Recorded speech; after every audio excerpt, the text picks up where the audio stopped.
Hello everyone, क्या हाल चाल है। तो इस लेक्चर में हम इलेक्ट्रिक चार्जेस एंड फील्ड्स का पूरा समरी और पॉइंट्स टू पॉन्डर कंप्लीट करवाने वाले हैं। ठीक है, तो विदाउट एनी टाइम वेस्टेज हम लोग स्टार्ट करते हैं।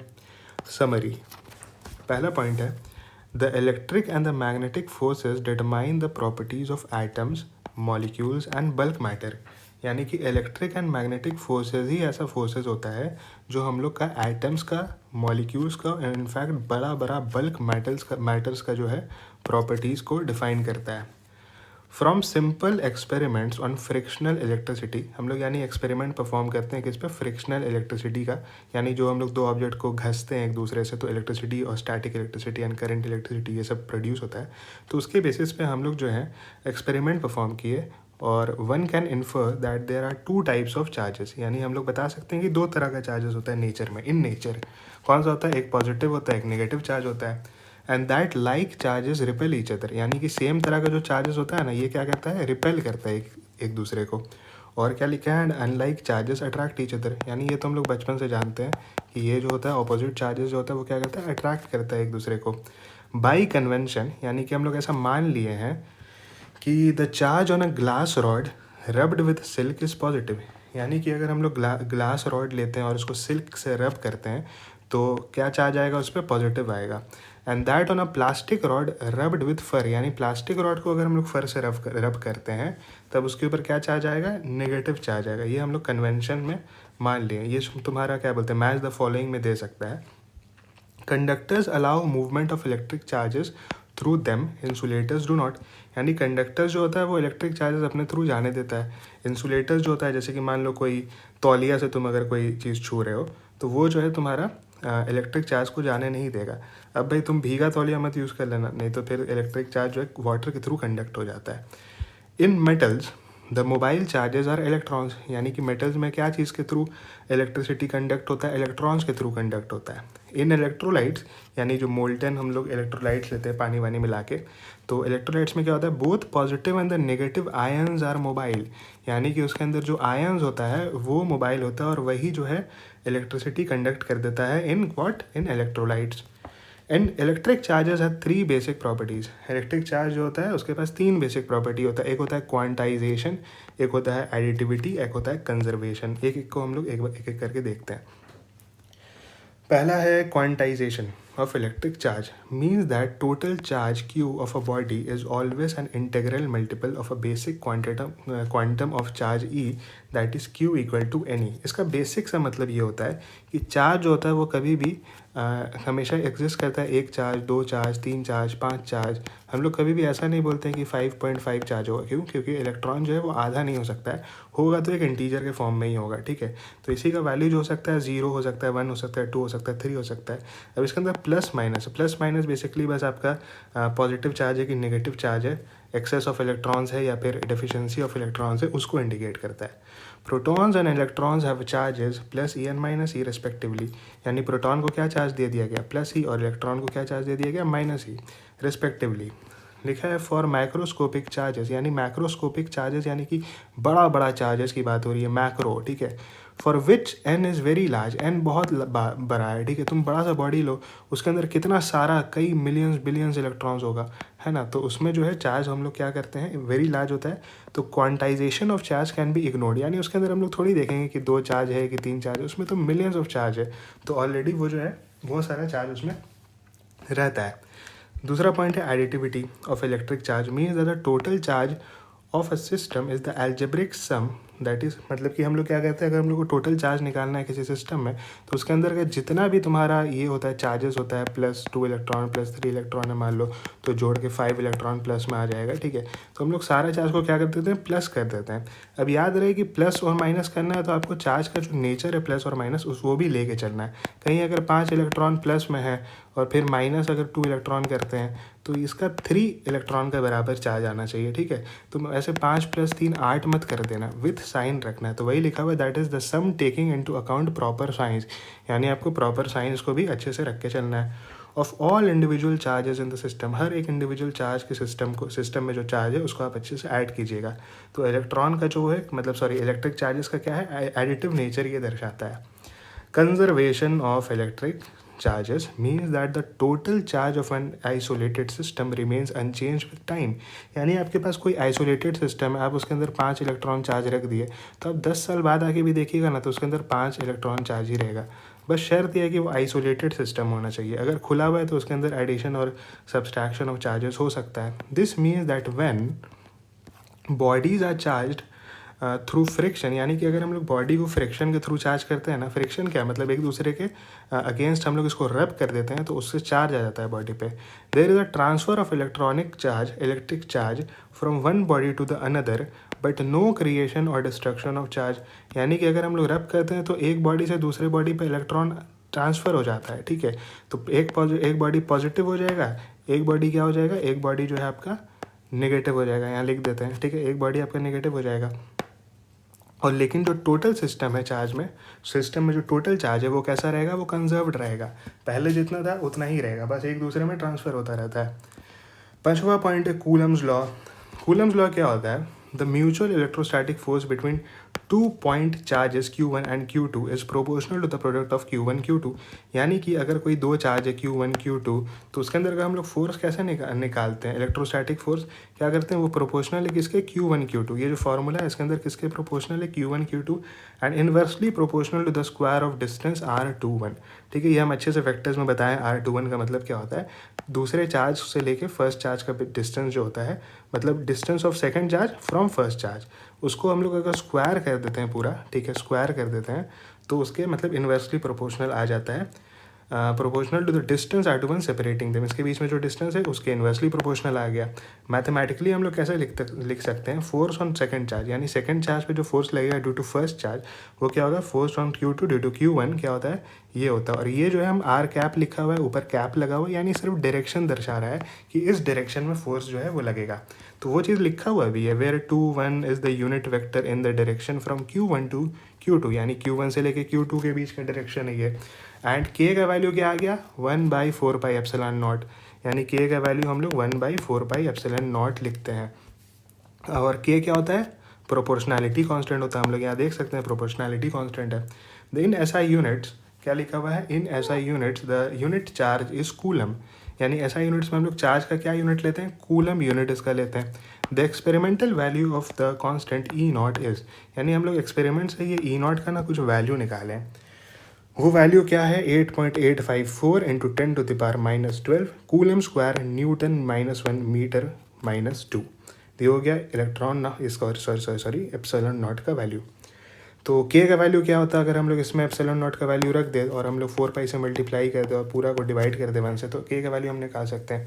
K का वैल्यू फिर क्या आ जाएगा, 9 into 10⁻9 newton metre square coulomb -2। ठीक है, तुम इसको ध्यान से देखोगे ना, तो क्या बोलते हैं, तुम्हारा इसके बराबर ही आता है, क्या बोलते हैं, एक सेकंड स्क्रीन पोस्ट ले थोड़ा सा। तो तुम्हारा क्या बोलते हैं, अगर तुम इसको ध्यान से देखोगे ना, तो ये वैल्यू याद कर लेना, ताकि तुम्हारे एग्जाम में जो है कभी भी यूनिट पूछ लेना तो अच्छे से मल्टीप्लाई करके तुम निकाल सको इसको। तुमको हम एक चीज़ दिखा देते हैं, ये जो फोर्स होता है इसका क्या होता है, यूनिट न्यूटन होता है। इसका क्या होता है, मीटर स्क्वायर होता है, तो मीटर स्क्वायर मल्टीप्लाई करो तो न्यूटन मीटर स्क्वायर हो गया, और ये जो दो चार्ज है ना ये नीचे आ जाएगा तो कूलम स्क्वायर हो गया। तो K का यूनिट हम लोग ऐसे ही निकाल लेते हैं। अब क्या है, एक बहुत अच्छा डेटा वाला क्वेश्चन आ जाता है, ये पूछता है भाई, ठीक है ना, the ratio of electric force and gravitational force के बीच में हम लोग का रेशियो क्या होता है, तो between proton and an electron, यानी एक प्रोटॉन रखा है एक इलेक्ट्रॉन रखा है, ठीक है, इन दोनों के बीच में कुछ ग्रेविटेशनल फोर्स भी लगेगा क्योंकि दोनों के पास मास है, और कुछ इलेक्ट्रिक फोर्स भी लगेगा क्योंकि दोनों के पास चार्ज है। तो उस दोनों का रेशियो क्या होता है, तो हम लोग K और चार्ज का स्क्वायर, यहाँ पर बाय R² होता है, यहाँ भी बाय R² होता है, Gm1 M2 होता है ना, R² कट जाता है, तो हम लोग सिर्फ Ke² और Gm mass of electron and mass of proton का हम लोग क्या बोलते हैं, वैल्यू पुट करते हैं, जो कि रफली इक्वल टू 2.4 इंटू 10⁻13 आता है। ठीक है, 10⁻13 ये वाला याद रखना कि इतना बड़ा वैल्यू होता है। ठीक है, यानी कि जो इलेक्ट्रिक फोर्स होता है वो ग्रेविटेशनल फोर्स के बनिस्बत कितना बड़ा होता है, वो इतना बड़ा होता है। अब आते हैं सुपरपोजिशन प्रिंसिपल में। The principle is based on the property that the forces with which two charges attract or repel each other are not affected by the presence of a third or more additional charges. यानी कि ये जो है दो body है, first है और ये सेकंड है, इन दोनों के बीच में कुछ फोर्स लगेगा, है ना, अब ये जो फोर्स लगेगा ये उतना ही लगता रहेगा, हमेशा लगता रहेगा। यहाँ तुम थर्ड चार्ज रखो, फोर्थ चार्ज रखो, फिफ्थ चार्ज रखो, उससे इसको घंटा फ़र्क नहीं पड़ता। ये दोनों के बीच में जो चार्ज लगता रहेगा, फोर्स लगता रहेगा, वो हमेशा लगता रहेगा, उसमें कोई डिफरेंस नहीं आएगा। और क्या लिखा हुआ है, for an assembly of charges Q1, Q2 and Q3, यानी मान लो एक असेंबली ऑफ चार्जेस है 1, 2, 3 चार्जेस का, और भी बहुत सारे चार्ज हो सकते हैं, हम लोग यहाँ पर 3 ही चार्ज दिखाएं। The force on any charge से Q1, मान लेते हैं Q1 पे, ठीक है, is a vector sum of the force on Q1 due to Q2, यानी इसका वेक्टर सम होता है 2 वाला जो चार्ज है वो 1 पे क्या फोर्स लगा रहा है, यहाँ लगा रहा है।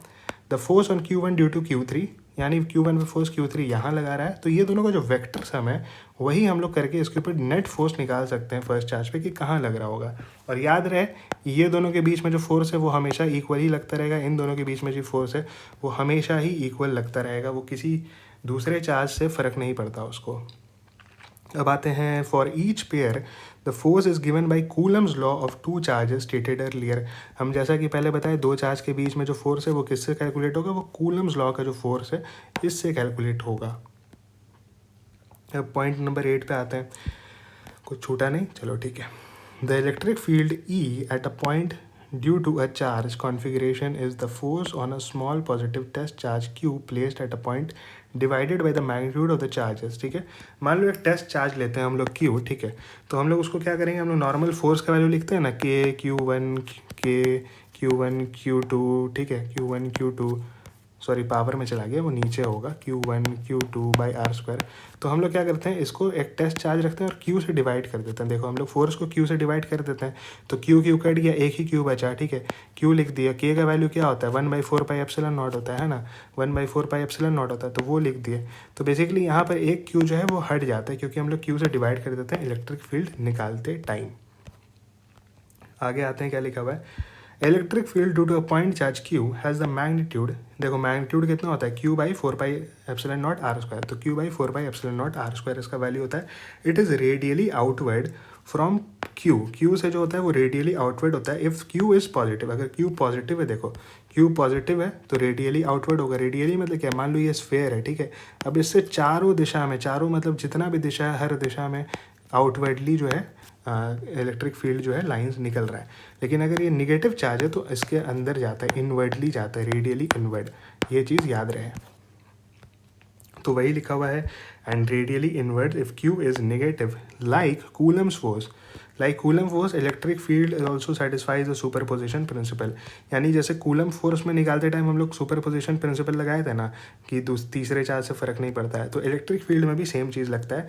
आप सुपरपोजिशन प्रिंसिपल निकाल के नेट इलेक्ट्रिक फील्ड निकाल सकते हैं। An electric field line is a curve drawn in such a way that the tangent at each point on a curve gives direction of the electric field at that point। यानी कोई electric field है, इस पर tangent निकालें हम लोग, तो इस पॉइंट का जो इलेक्ट्रिक फील्ड है वो इसका tangent ही दे देता है वैल्यू। कहाँ चला गया अब, the relative closeness of the field lines indicates the relative strength of the electric field at different points. यानी इसका जितना क्लोजनेस जो होता है ना वो डिफाइन करता है कि भाई ये कितना स्ट्रॉन्ग है और कितना वीक है। They crowd near each other in regions of strong electric field and are far apart where the electric field is weak. यानी जहाँ पर ज़्यादा क्राउडेड है तो वहाँ पर इलेक्ट्रिक फील्ड जो है बहुत ज़्यादा स्ट्रॉन्ग है, देखो स्ट्रॉन्ग है। लेकिन जहाँ पर अगर बहुत कम क्राउडेड है, हल्का हल्का दूरी पे है, वहाँ पर वीक है। तो वही चीज़ हम यहाँ पर लिख दिए हैं, तुमको समझ में आ जाएगा। In regions of constant electric field, जहाँ पर इलेक्ट्रिक फील्ड कांस्टेंट है वहाँ पर क्या करेंगे, the field lines are uniformly spaced parallel straight lines. यानी ऐसा ऐसा पैरेलल स्ट्रेट लाइंस होता है जहाँ पर यूनिफॉर्म इलेक्ट्रिक फील्ड होगा, कांस्टेंट इलेक्ट्रिक फील्ड होगा। तो वहाँ पर हम लोग पैरेलल स्ट्रेट लाइंस में डिफाइन कर देते हैं कि वैसा दिखता है। Some of the most important properties of field lines are, कुछ इंपॉर्टेंट प्रॉपर्टी फील्ड लाइंस का क्या होता है, फील्ड लाइंस आर कंटिन्यूअस, ये कंटिन्यूअस होता है, ठीक है, विदाउट एनी ब्रेक्स, कोई ब्रेक्स नहीं आता है, ऐसा ब्रेक्स नहीं आता है, कंटिन्यूअस लाइंस होता है। Point number 2, the two field lines can not cross each other. यानी दो फील्ड लाइंस ऐसे क्रॉस नहीं करता, इस क्रॉस करेगा ना तो एक पॉइंट पे दो टैंजेंट बन जाएगा और दो डायरेक्शन दे देगा, जो कि पॉसिबल नहीं है। एक पॉइंट पे एक ही टैंजेंट जो है वो पॉसिबल है। पॉइंट नंबर 3 क्या आ गया, electrostatic field line start at a positive charge and and at a negative charge. यहाँ मान लो पॉजिटिव चार्ज है या नेगेटिव चार्ज है, तो इलेक्ट्रिक फील्ड लाइन जो होता है वो पॉजिटिव से स्टार्ट होता है और नेगेटिव में एंड करता है। यानी एक ऐसा गोल गोल लूप नहीं बनाता, ये कहीं से स्टार्ट होगा और कहीं खत्म ही करेगा। वही लिखा है, they can not form a close loop. Point number 11 क्या हो गया, पॉइंट नंबर 11 हो गया, an electric dipole is a pair of equal and opposite charges Q and minus Q separated by some distance 2a। तो हम लोग भाई convention क्या करते हैं ना, इन दोनों के बीच का जो डिस्टेंस है ना वो 2a ले लेते हैं। सेम चार्ज है, देखो सेम चार्ज है, Q दोनों तरफ है, लेकिन इसका साइन जो है वो ऑपोजिट होता है और बीच का डिस्टेंस कितना हो गया, 2a हो गया। It's dipole moment vector P has a magnitude 2qa, ठीक है। तो इसका जो मैग्नीट्यूड होता है ना डाइपोल मोमेंट का वेक्टर P का, वो क्या होता है, Q चार्ज इंटू डिस्टेंस होता है, बेसिकली चार्ज इंटू डिस्टेंस होता है, लेकिन डिस्टेंस क्या है, 2a है। तो हम लोग Q को किससे मल्टीप्लाई कर दिया, 2a से मल्टीप्लाई किया, तो वही चीज़ यहाँ लिख दिया है अरेंज करके 2qa and is in the direction of the dipole axis from -q to +q। ये -q है, ये +q, यहाँ से लेके इस डायरेक्शन में जो है इसका डाइपोल का जो है इलेक्ट्रिक फील्ड जो होता है उसका डायरेक्शन होता है, इलेक्ट्रिक डाइपोल का डायरेक्शन होता है। पॉइंट नंबर 12 क्या है, अब बहुत एंड ही होने वाला है। Field of an electric dipole in its equatorial plane. Equatorial plane क्या होता है, ऐसा वाला जो होता है परपेंडिकुलर, ठीक है ना। That is a plane perpendicular to the axis and passing through the centre at a distance r from the centre. यानी अगर हम लोग इसके डिस्टेंस r पे निकालते हैं, ये जैसे एक्सिस है, बीच में पास जो करता है एक्सिस के परपेंडिकुलर डिस्टेंस r पे जो है उस पर हम लोग फील्ड निकालते हैं, तो वो क्या आता है, देखो सबसे पहला चीज़ याद रखना कि ये ऑपोजिट डायरेक्शन में आता है। इलेक्ट्रिक डाइपोल तो इस डायरेक्शन में है, लेकिन इसका जो ये जो है सॉरी मतलब ये जो है इस डायरेक्शन में, लेकिन जो ये है ये इसके ऑपोजिट डायरेक्शन में आता है, ठीक है। तो इलेक्ट्रिक डाइपोल का फील्ड ऑपोजिट डायरेक्शन में, इसलिए हम लोग यहाँ माइनस लिखते हैं अगर वेक्टर्स में डिनोट करेंगे। तो पहले एनसीईआरटी क्या लिखता है, ई जो है, ई का वैल्यू क्या है, ई का वैल्यू जो है -p/4πε0 है, ठीक है। ε0 4/ε0 को हम लोग क्या लिखते हैं, हम लोग के लिखते हैं, तो यहाँ हम लोग क्या लिख दिए, के लिख दिए, ठीक है। और आर का वैल्यू हम लोग क्या लिखते हैं, यहाँ पर आर का वैल्यू हम लोग प्लस, देखो हम लोग कैसे निकालते हैं इसको हम लोग क्या करते हैं, बेसिकली आर का वैल्यू जो होता है हम लोग ये वाला डिनोट करते हैं, इसका जो डिस्टेंस होता है ना, ए हो गया, ये आर हो गया, तो इसको पाइथागोरस थ्योरम जो हम लोग लगाते हैं ना, तो ये क्या आ जाता है, हाफ आ जाता है, और इसका क्यूब कर देंगे तो यहाँ पे 3/2 आ जाएगा, है ना। तो वही यहाँ पे 3/2 कर दिया है। तो ये तुम डिटेल लेक्चर में पढ़े होगे, तुमको समझ में आ जाएगा। और याद रहे ये जो आर का डिस्टेंस है ना, ये आर वाला, ये जो डिस्टेंस है ये बहुत बड़ा होगा, ये हम बड़ा करके दिखाएं क्योंकि तुमको अच्छे समझ में आए। ये वाला बहुत छोटा है, लेकिन यहाँ से जो डिस्टेंस है वो बहुत बड़ा डिस्टेंस होता है। -p लिखा, -p के बाद 4πε0 r³ हम लोग यहाँ पर कर सकते हैं। अब क्या आता है, हम लोग ये वाला पढ़ लिया, हम लोग किसका, ये हम लोग पढ़ लिए इक्वेटोरियल वाले का। तो ये वाला हम लोग का कौन सा हो गया, ये हम लोग का हो गया इक्वेटोरियल प्लेन का हो गया। अब हम लोग पढ़ने वाले हैं कौन सा, एक्सिस वाला पढ़ने वाले हैं, ठीक है, एक्सिस वाला पढ़ने वाले हैं, ठीक है। तो एक्सिस क्या होता है, ये वाला मान लो डाइपोल है, डाइपोल के एक्सिस ही हम थोड़ा सा ऊपर करके दिखा दिए। एक्सिस पे इस पॉइंट पे जो इलेक्ट्रिक फील्ड होगा, सॉरी इस पॉइंट पे जो इलेक्ट्रिक फील्ड होगा इस तरफ होगा, सेम डायरेक्शन पे होता है। डाइपोल इस है तो यहाँ पर भी इलेक्ट्रिक फील्ड भी इसी डायरेक्शन पे, इसलिए हम लोग यहाँ पर माइनस नहीं, यहाँ पर हम लोग नॉर्मल प्लस ही लेते हैं। इसका वैल्यू में क्या डिफरेंस आता है कि यहाँ पर प्लस हो जाता है और 2 से मल्टीप्लाई भी हो जाता है, ठीक है। तो यहाँ पर 2 हर जगह देखोगे तो मल्टीप्लाई हो गया है, और यहाँ r² - a² होता है। क्यों, क्योंकि ये डिस्टेंस जो है नेट तुम लोगे तो यहाँ पर से हम लोग r जो है ये लेते हैं और a जो है ये लेते हैं, तो r में से हम लोग a घटा देते हैं, इसका स्क्वायर वगैरह करके आ जाता है, ठीक है, वैल्यू आ जाता है। और r जो है वो बड़ा होना चाहिए, ये चीज़ याद रहे। 2p, तो यहाँ पर k का वैल्यू भी पुट कर दिया, r³ भी पुट कर दिया, तो बेसिकली तुम्हारा ये आ जाता है। तुम इसको याद रखोगे तो क्वेश्चन जो है वो बन जाएगा। अब एक चीज़ डिफरेंस देखने की बात है कि हम लोग जब डाइपोल के थ्रू इलेक्ट्रिक फील्ड देख रहे हैं ना, तो वो किसके इन्वर्सली प्रोपोर्शनल आ रहा है, r³ के। लेकिन जब हम इलेक्ट्रिक फील्ड देख रहे थे तो वहाँ पर क्या आ रहा था, पॉइंट चार्ज के थ्रू देख रहे थे, क्या आ रहा था, r² आ रहा था। तो वही लिखा है, द 1/r³ जो होता है dependence of the dipole electric field should noted against the contrast, यानी कि इसके अगेंस्ट, यानी ऑपोजिट है। कैसा ऑपोजिट है, 1/r² है dependence on electric field due two point charge, यानी पॉइंट चार्ज है तो हम लोग ये वाला लिखते हैं, लेकिन डाइपोल है तो हम लोग क्यूब के इन्वर्स करते हैं, तो वो पॉइंट लिखा हुआ है। इन यूनिफॉर्म इलेक्ट्रिक फील्ड, अगर यूनिफॉर्म इलेक्ट्रिक फील्ड है, डाइपोल एक्सपीरियंसेस अ टॉर्क, डाइपोल क्या एक्सपीरियंस करता है, टॉर्क एक्सपीरियंस करता है। उसको किस फॉर्मूला से लिखेंगे, टॉर्क जो है वो ये वाला देखो क्रॉस होता है, याद रहे यहाँ पर क्रॉस प्रोडक्ट होता है, ठीक है, डॉट प्रोडक्ट नहीं होता है, तो ये चीज़ याद रखना।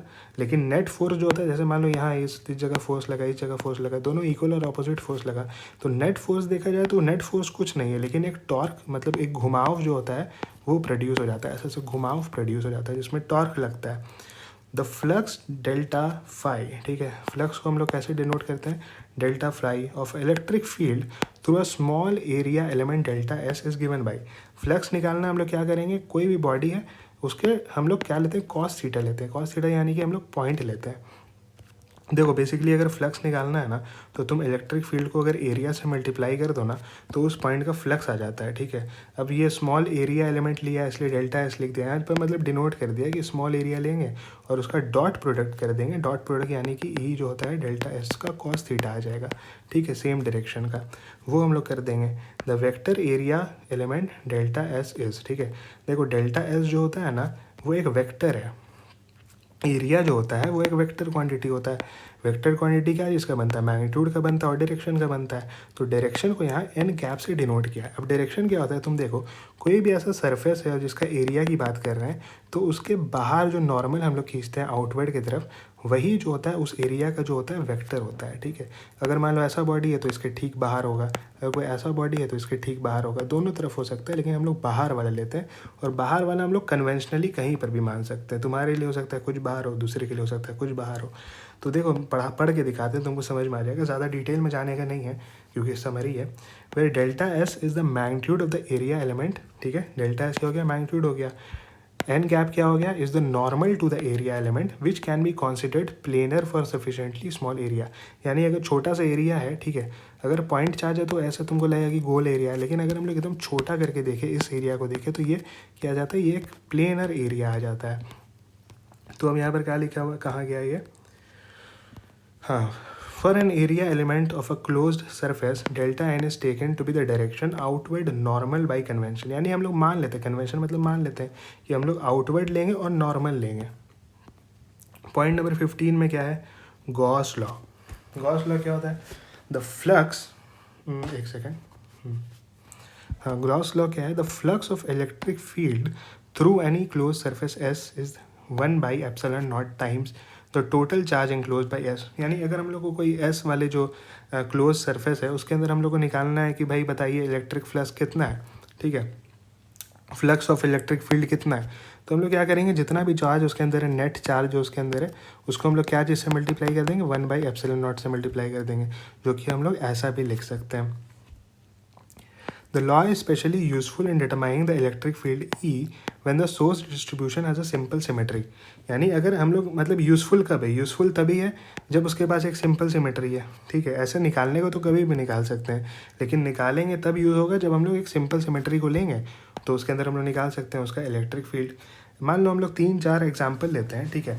3-4 एग्जाम्पल में देखेंगे कि हम लोग कैसे निकालते हैं। पहला एग्जाम्पल है thin infinitely long straight wire, यानी एक पतला सा इनफाइनाइटली लॉन्ग स्ट्रेट वायर है of uniform linear charge density lambda, यानी चार्ज डेंसिटी क्या हो गया, Q/L हो गया। लंबा है इसलिए हम लोग लेंथ की बात कर रहे हैं, ठीक है। इसका डायग्राम भी हम लाए, देखो यहाँ पर। तो इसमें हम लोग कैसे लिखते हैं इलेक्ट्रिक फील्ड, तो हम लोग को देखो याद रखना है कि इलेक्ट्रिक फील्ड जो होता है वो हमेशा क्या लिखेंगे, चार्ज बटे एरिया लिखेंगे, ठीक है ना।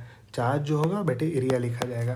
तो यहाँ पर क्या हो गया, लैम्डा, लैम्डा हो गया चार्ज बटे लेंथ हो गया, कौन सा लेंथ, ये वाले लेंथ में, क्योंकि तुम अगर लीनियर प्रोपोर्शनल लगाओगे तो तुमको पता चल जाएगा इस एरिया में, ये वाला जो एरिया है इसमें कितना चार्ज आ रहा है, ठीक है। तो वही लिखा है। और ये जो होता है सर्कल है, 2πr होता है सर्कल का वैल्यू, तो वही यहाँ पर 2πr लिख दिया, एरिया से मल्टीप्लाई कर दिया और टोटल चार्ज भी लिख दिया। टोटल चार्ज पता चल गया, एरिया पता चल गया, और ε0 से तो हमेशा डिवाइड करते ही रहना है। तब यहाँ पर थिन इनफाइनाइटली लॉन्ग वायर का जो है तुम्हारा ये आ जाएगा, क्या बोलते हैं, वैल्यू पता चल जाएगा। इस चीज़ को याद रखना। और आर क्या होता है, देखो आर ये वाला डिस्टेंस होता है, ठीक है। डिस्टेंस क्या है, लिखा हुआ भी है, where R is the perpendicular distance of the point from the wire, यानी वायर से जो है डिस्टेंस बताता है। और क्या लिखा हुआ है, and N cap. N cap यानी क्या होता है, हम बताए थे ना, वो जो होता है क्या होता है, देख लो यहाँ पर एरिया से परपेंडिकुलर निकलता है। तो वही लिखा है, is the radial unit vector, यानी रेडियली निकलता है, यूनिट वेक्टर है, डायरेक्शन दर्शाता है, in the plane normal to the wire passing through the point. यानी इस पॉइंट पे, हर पॉइंट पे देखो इस तरीके से बाहर निकल रहा है, ठीक है। ये सामने की तरफ भी निकल रहा है, लेकिन हम लोग 3D में दिखा नहीं सकते हैं, 2D में इस तरीके से दिखेगा तुमको। दूसरा पॉइंट देख लो, इनफाइनाइटली थिन प्लेन शीट। ऐसा प्लेन शीट है, बहुत पतला है, यूनिफॉर्म सरफेस चार्ज डेंसिटी है। सरफेस चार्ज डेंसिटी क्या होता है, चार्ज बटे एरिया। तो यहाँ पर भी हम लोग क्या किए, चार्ज बटे एरिया कर दिए, है ना। अब देखो ये जो प्लेन शीट है ना, इसके तरफ इस तरफ भी निकल रहा होगा, लेकिन हम लोग एक शीट का बात करें, एक फेस का बात करें, तो हम लोग क्या करेंगे, सिर्फ आधा लेंगे, ठीक है ना। पूरा था लेकिन हम लोग कौन सा लेंगे, सिर्फ आधा लेंगे, इसलिए हम लोग क्या करते हैं, इसको 2 से डिवाइड कर देते हैं। और एप्सिलॉन नॉट से तो सब कुछ डिवाइड करते ही रहना हम लोग को। Where N is the unit vector कहाँ हो गया, एरिया से बाहर की तरफ निकलता होगा unit vector. Normal to the plane outward on the either side, इस तरफ भी होता है ना। अब आते हैं लास्ट पॉइंट में। लास्ट पॉइंट कौन सा बचा, समरी का, थिन स्फेरिकल शेल वाला, ठीक है।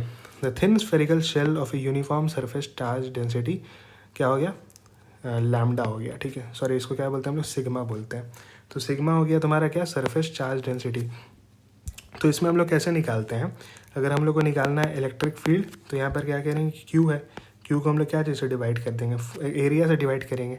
एक अगर सर्कल है तो उसका एरिया क्या होता है, पाई आर स्क्वायर होता है, लेकिन अगर स्फेयर टाइप का चीज़ होता है, गोल सा होता है चारों तरफ से, तो उसको हम लोग 4 से एरिया को मल्टीप्लाई कर देते हैं। तो इसीलिए हम लोग क्या किए यहाँ पर 4 इंटू पाई आर स्क्वायर कर दिए, ठीक है। और एप्सिलॉन नॉट से तो डिवाइड हो गई, तो यानी हम लोग सिंपल सा चार्ज लिए, एरिया से डिवाइड कर दिए और एप्सिलॉन नॉट भी लगा दिए। और आर कैप क्या हो गया, ये सिर्फ डायरेक्शन बताएगा। कौन सा डायरेक्शन बताएगा, ये जो आर यहाँ पर जा रहा है उसका डायरेक्शन बताएगा सिर्फ। याद रहे कि हम लोग ये तभी लेते हैं, हम लोग चार्ज कब आएगा, जब हम लोग इसके बाहर की बात करेंगे, ठीक है ना। आप अगर थिन स्फेरिकल शेल ले रहे हैं, क्या लिखा है, थिन स्फेरिकल शेल ले रहे हैं, तो चार्ज सिर्फ इसके ऊपर है ना, इसके ऊपर है। तो हम लोग बाहर की बात करें तो हम लोग ले लेंगे ये पूरा चार्ज को हम लोग कंसिडर कर लेंगे, बीच में कंसिडर कर लेंगे। लेकिन अगर तुम अंदर की बात करो तो चार्ज तो सारा बाहर है, अंदर तो कुछ चार्ज नहीं है, खाली है। तो चार्ज कितना आ जाएगा, 0 आ जाएगा। 0 आ जाएगा तो इलेक्ट्रिक फील्ड कितना आ जाएगा, 0 आ जाएगा। तो वहीं यहाँ पर लिखा है कि अगर आर जो है रेडियस से छोटा है तो 0 लिखते हैं। Where R is the distance of the point from the centre of the shell, centre of shell से लेते हैं। And R is the radius of the shell, R जो है वो रेडियस है शेल का। Q is the total charge of the shell, पूरा चार्ज जो है शेल पे जितना है वो है क्यू। और क्यू को हम लोग कैसे लिखते हैं, हम लोग ऐसे लिखते हैं, ठीक है। एक चीज़ तुमको हम बता दें, तुम कभी भी ये लिखोगे ना सिग्मा, तो वो क्या होता है, चार्ज बटे एरिया होता है, ठीक है। एरिया कितना हो गया, 4 पाई आर स्क्वायर हो गया। तो क्यू का वैल्यू कितना आ गया, ये आ गया। तो वही चीज़ यहाँ पे लिखा हुआ है। अब आते हैं आगे। The electric field outside the shell is as though the total charge is concentrated at the centre. यानी अगर हम लोग बाहर का इलेक्ट्रिक फील्ड निकाल रहे हैं ना, तो हम लोग ये पूरा चार्ज फैला रहे या बीच में क्यों रहे, हम लोग को फ़र्क क्या पड़ता है, हम लोग को फ़र्क ये कुछ नहीं पड़ता। ये स्फेरिकल शेल के अंदर ही हम लोग मान लेंगे चार्ज है, डिस्टेंस तो हमेशा आर ही लेना है। तो यानी it can be considered in the centre. The same result is true for a solid sphere. अगर सॉलिड स्फेयर भी है तब हम लोग इसको बीच में कंसिडर कर सकते हैं। बस शर्त यह है कि यूनिफॉर्म वॉल्यूम चार्ज डेंसिटी हो। ऐसा नहीं हो कि कहीं पर ज़्यादा चार्ज है कहीं पर कम चार्ज है। अगर यूनिफॉर्मली चार्ज है तो हम लोग मिडिल में भी मान सकते हैं, एकदम सेंटर में मान सकते हैं। The field is 0 at all points inside the shell. यानी अगर इनसाइड की बात करें तो हर पॉइंट पे जो शेल के होता है वो इलेक्ट्रिक फील्ड 0 आता है, ठीक है। अब हम लोग मूव करते हैं points two point. You might wonder why the protons, all carrying positive charges, are compactly residing inside the nucleus. Why do they not fly away? यानी अगर मान लो ये न्यूक्लियस है, इसके अंदर बहुत सारा प्रोटॉन्स है, तो ये दोनों पॉजिटिव चार्ज रिपेल करके इधर उधर हवा में क्यों नहीं उड़ जाता है? You will learn that there is a third kind of fundamental force called the strong force which holds them together.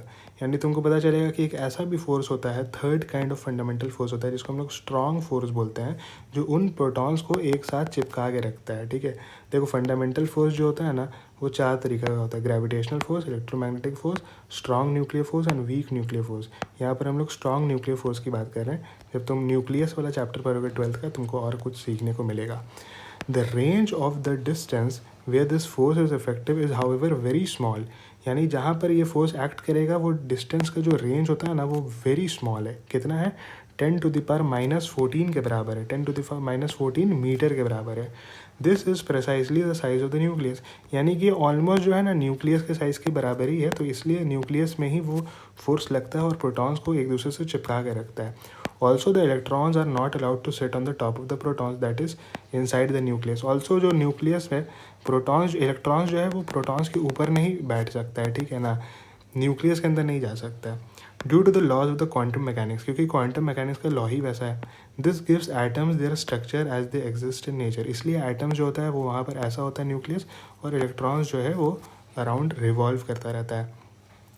Coulomb forces and gravitational forces follow the same inverse square law, यानी दोनों जो होता है gravitational force में भी हम लोग square करते हैं इनवर्सली प्रोपोर्शनल, और कूलम फोर्स में भी हम लोग देखे क्या करते हैं, हम लोग स्क्वायर करते हैं, ठीक है ना।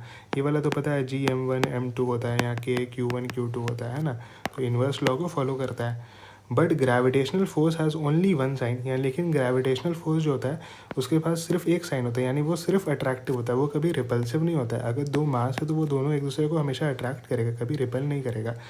While Coulomb force can be of both sign, उसके पास दोनों साइन हो सकता है, या तो आपको अट्रैक्ट कर सकता है या तो रिपेल भी कर सकता है, allowing the possibility of cancellation of electric force. इसलिए इलेक्ट्रिक फोर्स दो तरह का होता है, तो हो सकता है मिला जुला के जो है वो एक दूसरे को कैंसिल कर दे। This is how gravity despite being a much weaker force, देखो इसी वजह से क्या होता है ना, ग्रेविटी जो होता है ना वो बहुत वीक फोर्स होता है, तुमको पता है ना, 10⁻⁻, ग्रेविटी जो होता है बहुत वीक फोर्स होता है, 10⁻39 टाइम्स छोटा होता है ना, 10⁻39 टाइम्स जो होता है वो छोटा होता है, हम लोग ऊपर रेशियो पढ़े, ठीक है। लेकिन फिर भी वो इतना डोमिनेंट कैसे हो जाता है, अगर हम लोग कोई ऑब्जेक्ट को नीचे फेंकते हैं तब भी वो ग्रेविटी की वजह से नीचे ही क्यों गिरता है, वो ऐसा क्यों नहीं है कहीं पर कोई मतलब किसी इलेक्ट्रिक फोर्स से अट्रैक्ट हो जाए या कहीं पर ऊपर नीचे चला जाए, ऐसा क्यों नहीं होता है। देखो, can be dominating force and more pervasive in nature, ठीक है। ऐसा क्यों होता है, क्योंकि इधर उधर का जो इलेक्ट्रिक फील्ड होता है ना एक दूसरे को कैंसिल आउट कर देता है, तो जो बेसिकली ग्रेविटेशनल फोर्स होता है ना वही सबसे ज़्यादा डोमिनेंट फोर्स बन जाता है। The constant of proportionality K in Coulomb's law is a matter of choice if the unit of charge is to be defined using Coulomb's law, ठीक है। देखो, अगर कूलम्स लॉ हम लोग यूज़ करते हैं ना, जिसके अंदर हम लोग K q1 q2 ये सब यूज़ करते हैं, तो इसके अंदर जो है हम लोग K का वैल्यू कुछ भी रख सकते हैं, ठीक है। K का वैल्यू कुछ भी रखो, नॉट फिक्स, इसके अंदर K का वैल्यू हम लोग बदल भी सकते हैं, ठीक है। लेकिन अगर हम लोग SI यूनिट की बात करें, इन SI units however what is defined is the unit of current, ठीक है।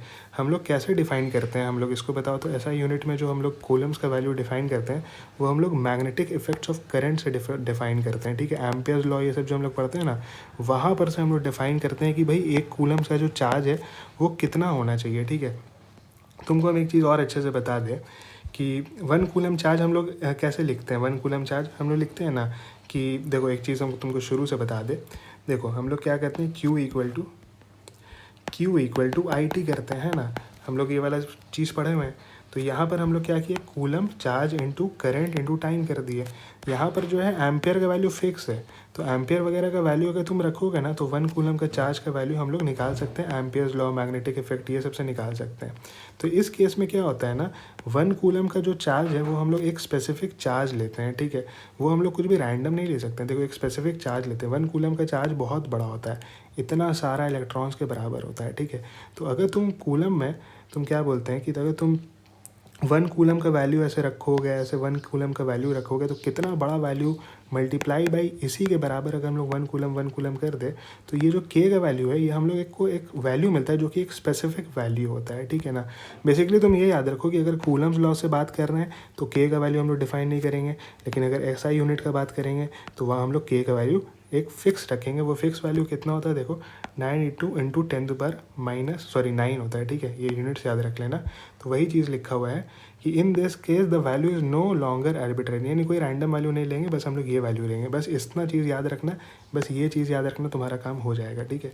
ये तुम जब मूविंग चार्जेस पढ़ोगे ना तब और अच्छे से समझ में आएगा। देखो, the rather large value of K, ठीक है, K का वैल्यू कितना बड़ा है, 9 × 10⁻9 होता है, वो बहुत बड़ा वैल्यू है। The large size of the unit charge 1 coulomb, यानी 1 कूलम का चार्ज जो होता है वो बहुत बड़ा होता है। The large size of the unit charge 1 coulomb, देखो 1 कूलम का चार्ज भी बहुत बड़ा होता है, ठीक है। From the point of view of electric effects arises because as mentioned in the point earlier, the unit of charge is defined in terms of magnetic force on carrying current wire which are generally much weaker than the electric forces। देखो क्या होता है ना, electric forces जो होता है ना वो स्ट्रांग होता है। ये बार बार नीचे क्यों चला जा रहा है। देखो, इलेक्ट्रिक फोर्स जो होता है ना वो बहुत स्ट्रांग होता है, ठीक है, लेकिन जो मैग्नेटिक फोर्स होता है ना वो वीक होता है, ठीक है। तो उसके अंदर अगर हम लोग छोटा छोटा वैल्यू ले ना, 1 एम्पियर जैसा छोटा वैल्यू ले, ये सब वैल्यू ले ना, तब भी काम चल जाता है। देखो, ये 1 एम्पियर छोटा वैल्यू है, काम चल जाता है, क्यों, क्योंकि चल जाता है क्योंकि मैग्नेटिक फोर्स जो होता है वीक होता है। लेकिन कूलम्स का जो वैल्यू होता है ना, कूलम का वैल्यू, वो जो होता है वो बहुत ही बड़ा वैल्यू होता है, ठीक है। तो अगर हम लोग इलेक्ट्रिक फोर्स में अगर हम लोग क्या बोलते हैं, हम लोग इलेक्ट्रिक फोर्स कैलकुलेट करने के लिए 1 कूलम ये सब लेने लगे ना, तो इतना बड़ा बड़ा वैल्यू को हम लोग को मल्टीप्लाई करना पड़ेगा, जो कि प्रैक्टिकल नहीं होता है।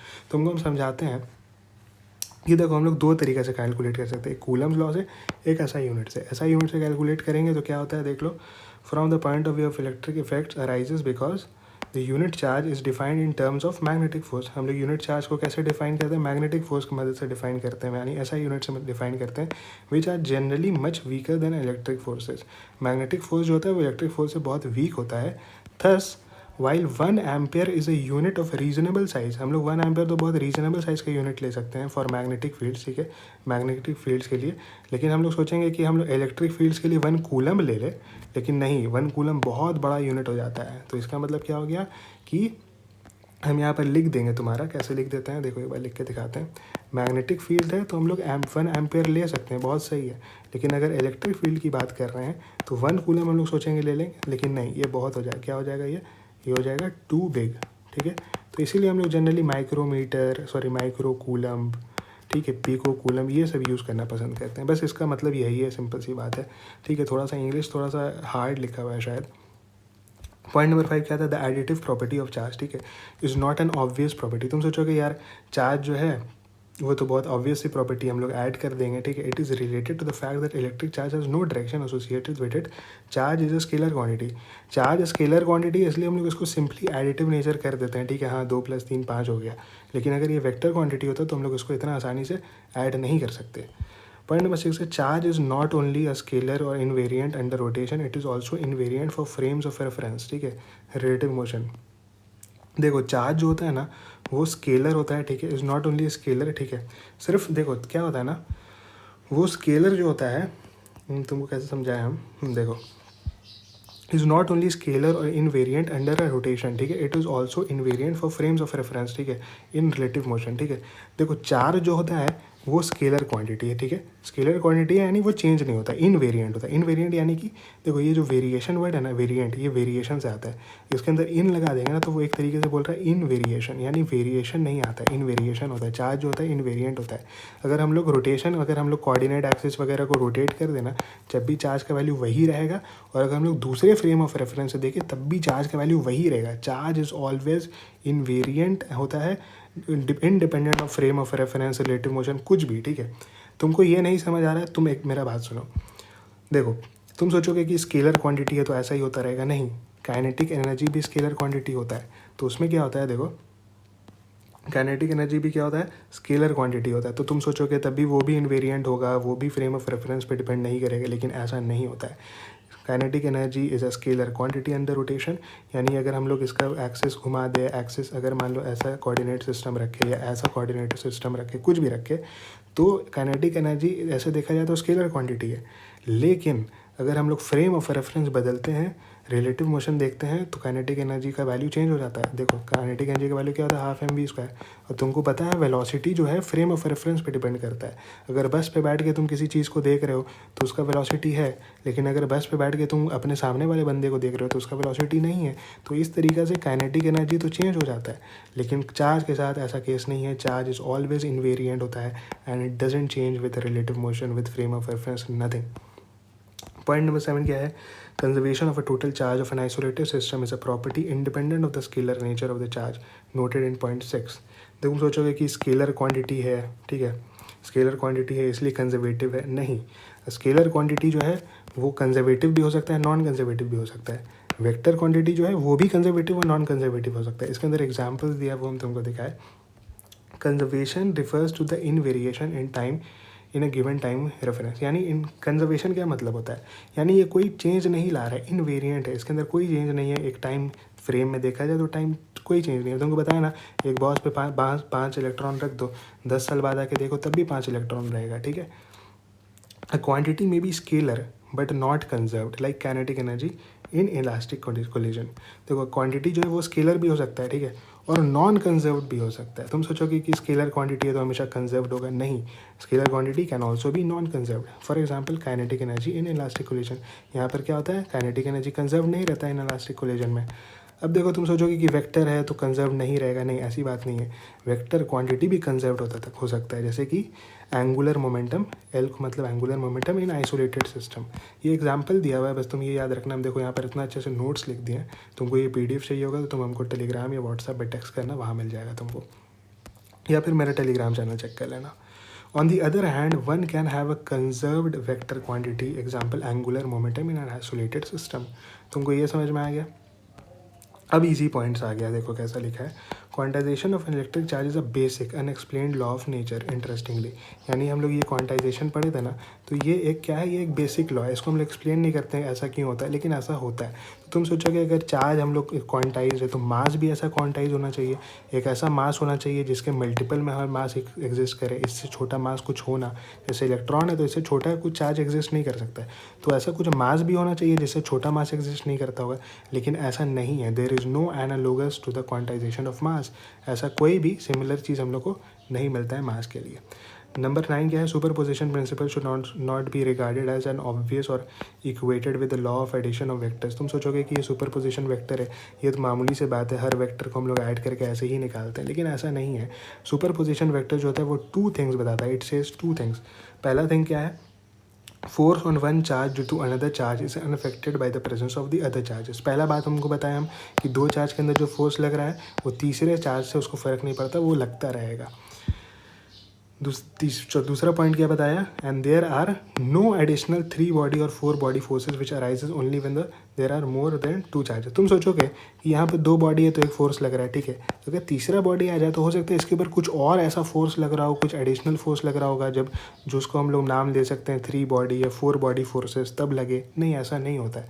ये 2 चीज़ बताता है सुपरपोजिशन, तुम ये चीज़ याद रखना, असर्शन रीजन में पूछ देगा, स्टेटमेंट बेस्ड में पूछ देगा। नंबर 10 क्या है, the electric field due to a, कुछ छूटा नहीं, हाँ चलो कुछ छूटा नहीं, the electric field due to a discrete charge configuration is not defined at the location of the discrete charges. Discrete मतलब क्या होता है, एक इंडिविजुअल चार्जेस, ये अलग अलग चार्जेस, इसको डिस्क्रीट चार्जेस बोलते हैं, ठीक है। तुम सोचोगे कि मान लो यहाँ पर एक चार्ज है, ठीक है, तो तुम अगर इसी पॉइंट पे बेसिकली इसी पॉइंट पे अगर तुम देखोगे ना इलेक्ट्रिक फील्ड निकालना, तो तुम नहीं निकाल सकते हो। क्यों? क्योंकि देखो इलेक्ट्रिक फील्ड का हम लोग वैल्यू क्या पढ़े थे, Q/R², ऐसा कुछ हम लोग पढ़े थे, KQ/R²। तो अगर इसको 0 रख दें हम लोग तो इलेक्ट्रिक फील्ड क्या हो जाएगा, इन्फिनिटी हो जाएगा, यानी अनडिफाइंड हो जाएगा। तो वही लिखा है कि अनडिफाइंड हम लोग डिस्क्रीट चार्ज के लिए हम लोग इलेक्ट्रिक फील्ड अनडिफाइंड रखते हैं।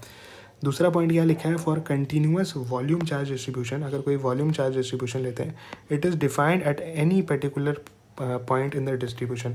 अगर कोई वॉल्यूम डिस्ट्रीब्यूशन है, वॉल्यूम है, ठीक है, तो इसमें हम लोग कोई भी वॉल्यूम के किसी भी पॉइंट पे हम लोग डिफाइन कर सकते हैं, ठीक है। इलेक्ट्रिक फील्ड डिफाइंड होता है। तो यहाँ पर ये क्या बोलते हैं, करेक्ट इनकरेक्ट में अच्छे से पूछ देगा यहाँ पर। तो क्या लिखा है, कंटिन्यूस वॉल्यूम चार्ज डिस्ट्रीब्यूशन के लिए इलेक्ट्रिक फील्ड जो होता है वो अनडिफाइंड होता है, सॉरी डिफाइंड होता है। हम लोग कहीं पर भी डिफाइन कर सकते हैं, क्योंकि ज़रूरी नहीं है कि आप जो पॉइंट का बात कर रहे हैं वहाँ पर चार्ज हो, एक कंटिन्यूस चार्ज डिस्ट्रीब्यूशन है, ठीक है। याद समझ नहीं आ रहा कोई बात नहीं, आई नो समझ में शायद आ रहा होगा, लेकिन बस ये चीज़ याद रख लेना कि अगर यहाँ पर ऐसा है तो अनडिफाइंड होगा, constant volume continuous volume distribution है तो डिफाइंड होगा वॉल्यूम डिस्ट्रीब्यूशन के लिए। तीसरा चीज़ क्या लिखा हुआ है, for a surface charge distribution electric field is discontinuous across the surface. देखो फॉर एग्जांपल ये जो क्या लिखा है, सरफेस चार्ज डिस्ट्रीब्यूशन के लिए डिसकंटिन्यूस रहता है। जैसे हम लोग ये देखे थे ना, ये सरफेस पे चार्ज था तो अंदर में कैसा था, 0 था, लेकिन हम लोग झट से जंप किए तो बाहर में ज़्यादा आ गया, तो एक तरीके से डिसकंटिन्यूटी आ जाता है, ठीक है। तो बस वही चीज़ याद रखना है, तुम बस ये पॉइंट्स याद रख लोगे ना, तुम्हारा क्वेश्चन सब बन जाएगा, ठीक है। पॉइंट नंबर 11 क्या है, the electric field due to a charge configuration with total charge 0 is not 0, ठीक है। इलेक्ट्रिक फील्ड जो होता है, तुम इसमें एक चीज़ देखो, तुम सोचोगे कोई बॉडी है, कोई रीजन है जहाँ पर 2 चार्ज रखा हुआ है, प्लस और माइनस, तो तुम सोचोगे यहाँ पर कोई इलेक्ट्रिक फील्ड जो है वो तो 0 ही आएगा, लेकिन ऐसा नहीं होता। तुम डाइपोल का केस सोचो, प्लस और माइनस चार्ज रखा हुआ था, ये डाइपोल बनता था, तो यहाँ पर इलेक्ट्रिक फील्ड आता था ना कुछ, यहाँ पर इलेक्ट्रिक फील्ड कुछ आता था ना, तो इसका सबसे अच्छा एग्जाम्पल क्या है, dipole. But for distances large compared to the size of the configuration, it fields falls off faster than 1/r³। देखो डाइपोल हम लोग कब डिफाइन करते थे, ये डाइपोल है, तो यहाँ पर अगर हम लोग बहुत दूर पे फील्ड देखते हैं, यहाँ पर हम लोग बहुत ज़्यादा दूर पे फील्ड देखते हैं, तब क्या होता है, तुम सोचो कि फील्ड जो है 1/r² के हिसाब से ड्रॉप करे, नहीं, ड्रॉप करना मतलब क्या होता है, 1/r², यानी घट रहा है क्योंकि नीचे है। इससे ज़्यादा तेज़ी से घटता है, 1/r³ की तेज़ी से घटता है। तुम सोचोगे कोई ऑब्जेक्ट को हम लोग 1/4 कर दिया, ठीक है, तो ये घटा। लेकिन अगर 1/8 कर रहे हैं, यानी 2/3 का हम लोग 2³ का कर रहे हैं, तो ये 1/8 गुना से घट रहा है। तो तुमको ये समझ में आ रहा है ना कि ये 1/r² से ज़्यादा तेज़ी से घटता है, typical of a field due to a single charge. यानी सिंगल चार्ज में ऐसा होता था, लेकिन अगर हम लोग ऐसा देखें, क्या बोलते हैं, कैसा कॉन्फ़िगरेशन ऑफ चार्ज देखें, तो हम लोग का ज़्यादा तेज़ी से घटता है। And electric dipole is the simplest example of this fact. Electric dipole जो है वो सबसे सिंपल एग्जांपल है इस फैक्ट का। तो यहाँ पर हम सारा चीज़ कवर कर चुके हैं। बाकी जितना भी कुछ पूछना है या कुछ करना है तो कमेंट में पूछ देना, और चैनल को सब्सक्राइब, लाइक वगैरह सब कुछ कर